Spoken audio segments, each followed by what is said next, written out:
padre Daniel Cardó sobre el papado de su santidad Benedicto XVI. Al cerrar el segmento anterior, padre, yo platicaba sobre dónde estaba yo el día de su elección como papa, pero yo sé que alrededor de su elección hay muchas circunstancias que se dieron. ¿Por qué no nos habla un poco sobre eso? Bueno, lo primero que hay que tener en cuenta es quién era el papa que iba a ser reemplazado. No era Estamos cualquier hablando cosa. del gran Juan Pablo II, y eso no es cualquier papa. Sí. ¿No? Es un papa muy especial, muy santo, que hizo una gran obra en la iglesia. Yo recuerdo que mucho de lo que se conversaba en esa época es quién puede reemplazar a Juan Pablo II, quién puede entrar en semejantes zapatos. Y efectivamente había un gran desconcierto.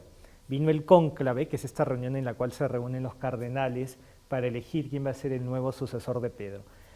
Y curiosamente, por más que había mucho debate de quién puede hacerlo, fue una de las elecciones más rápidas de la historia.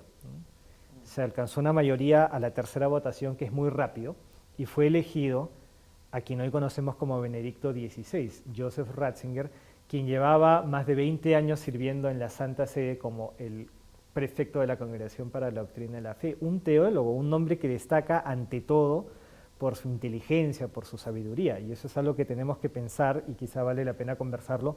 ¿Qué significa eso? ¿Por qué tenemos un papa así hoy en la Iglesia? ¿Y por qué no vamos allá? Porque creo que una de las características de su papado es que uno de los temas que él siempre está tratando es el tema del relativismo, de la crisis de la fe, de poner a la fe primero, cuestiones de estas, que él ha sido muy enfático en esos temas. Sí, mira, yo pensé mucho en esto en los momentos de su elección. Para mí fue una alegría inmensa, como yo decía, yo lo venía estudiando y el momento de la elección, yo recuerdo cuando salió el cardenal Medina al balcón ahí en San Pedro y comenzó a decir en latín, y cuando dijo Joseph, lo dijo en latín, Josephum, yo dije, Joseph Ratzinger, este es el que necesitamos. Yo de verdad lo recuerdo como uno de los días más felices de mi vida. Pero ¿por qué es este el que necesitamos? Porque yo creo que si algo distingue a este papa es la sabiduría con la que él comprende la situación. Es distinto a Juan Pablo II. Juan Pablo II era un hombre sumamente carismático, había sido actor, este siempre ha sido como más intelectual. Por eso es muy común que hay gente como que dice, bueno, pero Juan Pablo II como que me llegaba más, ¿no? Su misma cara, me han dicho a mí. En cambio, Benedicto es como distinto. Y efectivamente son distintos y no podemos pretender que todos los papas sean iguales. Sin embargo, ¿qué distingue a este papa? Ante todo, muchas cosas, pero ante todo, esta gran sabiduría, este gran conocimiento. ¿Y esto por qué es importante para nosotros, para la Iglesia? Porque estamos en un tiempo de mucha confusión. Qué significativo es que tengamos ahora un papa del cual yo estoy seguro que es el que, por ejemplo, llega a ser sucesor de Pedro con una carrera intelectual más grande que cualquier otro papa de la historia. El cardenal Ratzinger, antes de ser elegido papa, había publicado ya casi alrededor de unos 80 libros, más de 400 artículos en revistas y en otras enciclopedias y otras contribuciones.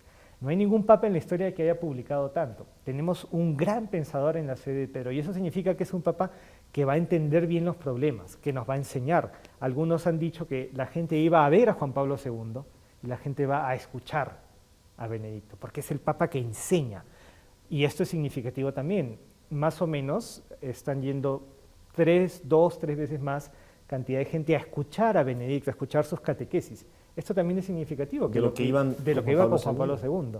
No es un papa poco popular, es un papa que enseña mucho, es un papa que ha combatido el relativismo, es un papa que viene enseñando mucho sobre liturgia y mucho, y esto también es importante y es su estilo, él lo enseña con su ejemplo. No es un papa que quiere imponer y cambia cosas como muchos tenían miedo, sino que es un papa que da ejemplos. Sus celebraciones litúrgicas son de una reverencia impresionante, sus homilías son de una belleza enorme, sus catequesis, las 3 encíclicas que nos ha regalado, la enseñanza de que hay una renovación en la Iglesia, pero una renovación en continuidad. En fin, ¿no? Podríamos mencionar muchas cosas, pero yo creo que va por ahí, ¿no? Cómo este Papa nos puede guiar sabiendo bien cuáles son los desafíos y cuáles son las respuestas. Mencionó usted tres encíclicas. Antes de hablar de ellas, ¿Por qué es relevante una encíclica o qué es una encíclica? Una encíclica es un documento que publica el Papa en el cual él enseña doctrinalmente sobre algún tema. Y hay distintos tipos de documentos pontificios, ¿no? Hay cartas pastorales, hay motus propios, etc. Las encíclicas tienen una autoridad muy alta, son de los tipos de documentos más importantes en los que el Papa por alguna razón quiere enseñarle a toda la Iglesia la verdad sobre algún tema en particular. El Papa nos ha regalado 3 encíclicas. La primera sobre el amor, Dios es amor, muy hermosa. ¿Ha habido alguna otra encíclica sobre el amor de Dios? Mira, O sea, no que yo recuerde, no yo que venga tampoco, en mi porque mente. eso me llamó mucho la atención que yo la tomé. Dije, la primera es sobre el amor de Dios. El Papa duro, el Papa alemán, el Papa sin sentimientos, el Papa todo esto que piensa la gente. Su primera encíclica, yo me quedé, ¿por qué nadie había escrito sobre el amor de Dios? Y la segunda sobre la esperanza. Mira que es interesante, porque no está diciendo, bueno, hay este problema, vamos a... No, hablemos primero de lo primero, del amor, de lo que nos da felicidad, de la esperanza ante las dificultades. Y la tercera es una concreción de estas dos, que es una encíclica de un corte más social, efectivamente, a la luz del amor, a la luz de la esperanza. Muy bien, abordemos los problemas de la sociedad y por eso se llama de amor en verdad, caridad en verdad. La primera se llama Dios es amor, la segunda Salvados se llama en la esperanza. Salvados en la esperanza y la tercera Caridad en la verdad. Caridad en la verdad. Los nombres están en latín, los oficiales, y nos quedamos pensando cómo Así se es, llama cómo. en español y en otros idiomas. En esas 3 encíclicas, ¿hay alguna línea de pensamiento particular de él que podemos destacar sobre él, pues, como Sí, yo creo que es su sensibilidad. Uno puede ver ahí lo mejor de él. Por un lado, un gran conocimiento, y las cosas que cita hablan de un hombre que sabe muchísimo, pero no es un intelectual frío que escribe por ahí algo porque es interesante, sino que uno ve una preocupación por nuestras preocupaciones, unas respuestas concretas, reflexiones realmente hermosas, conmovedoras, concretas, realistas. Yo creo que ahí se puede conocer muy bien el alma de Benedicto. Y aun cuando es un papa teólogo alemán, estas 3 encíclicas son muy fáciles de leer. Son, muy claro, son sencillas. perfectamente comprensibles. Antes de que, yo me imagino que el tiempo se nos Se está está acabando acabando de este nuevo, segmento, sí. quisiera leer una cosita muy bonita para que conozcamos un poco más el alma de este gran papa. Cuando lo eligieron, sumo pontífice, él se reunió con los alemanes que estaban en Roma y les leyó esto. Voy a leer un parrafito. Miren qué bonito. Cuando lentamente el desarrollo de las votaciones me permitió comprender que, por decirlo así, la guillotina caería sobre mí. Miren cómo hablaba, uy, me van a elegir.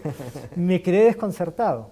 Creía que había realizado ya la obra de toda una vida y podía esperar terminar tranquilamente mis días. Él estaba planeando retirarse, tenía 78 años. Con profunda convicción dije al Señor, no me hagas esto. Tienes personas más jóvenes y mejores. Pero me impactó mucho una breve carta que me escribió un hermano cardenal. Me recordaba que durante la misa por Juan Pablo II yo había centrado la homilía en la palabra del Evangelio, sígueme. Y me dijo, si el Señor te dijera ahora, sígueme, acuérdate de lo que predicaste, no lo rechaces, sé obediente como describiste al gran Papa. Esto me llegó al corazón.